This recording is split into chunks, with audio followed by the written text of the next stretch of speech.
Hello, लामा ब्लगमा हजुरलाई स्वागत छ। फेरि पनि मैले एउटा नयाँ कुरा के ल्याएँ भने हामीले घरमा पेन्ट गर्दाखेरि डब्बामा पेन्ट गर्दा हातमा लाग्छ। ठिक छ? तपाईँले ब्रसलाई सफा गर्नुपऱ्यो। ब्रसमा सफा गर्दाखेरि धेरै टाइम लस हुन्छ।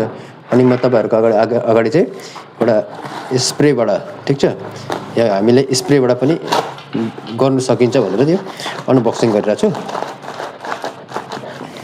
यो चाहिँ तपाईँको सजिलो भयो क्या। यसमा चाहिँ कस्तो भयो तपाईँलाई भएन, हातमा लाग्ने, अब मट्टीतेलले फेरि ब्रसलाई धुनु पर्ने यस्ताहरू केही टेन्सन भएन। यहाँ हेर्नु, यो जम्मा यसको चाहिँ वेट चाहिँ जुन छ 400 ml को यो वेट छ। यहाँ हेर्नुहोस्, ठिक छ? 400 ml यसको वेट छ। यो स्प्रे पेन्ट हो, ठिक छ? यहाँ हेर्नुहोस्, अब बजारको पाउँछ, एसियनको पाउँछ, हेरी छ।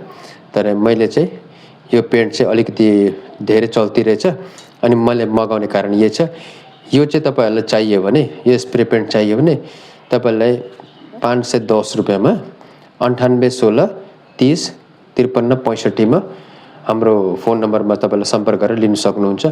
धेरै मात्रामा लियो भने तपाईँहरूको 3 पिस 6 पिससम्म लियो भने त्यसमा 15% तपाईँलाई डिस्काउन्ट हामी गरिदिन्छु। हवस् त, धन्यवाद। यसरी जो छ तपाईँले स्प्रे गर्नु सक्छ, जस्तो मैले गरिरहेको छु होइन। यस प्रकारले यो सिङ्गल कोड हो।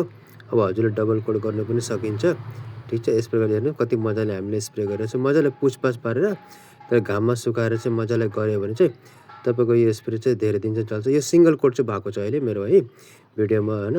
अब हजुरले डबल कोड गर्दा पनि हुन्छ। हवस् त, धन्यवाद।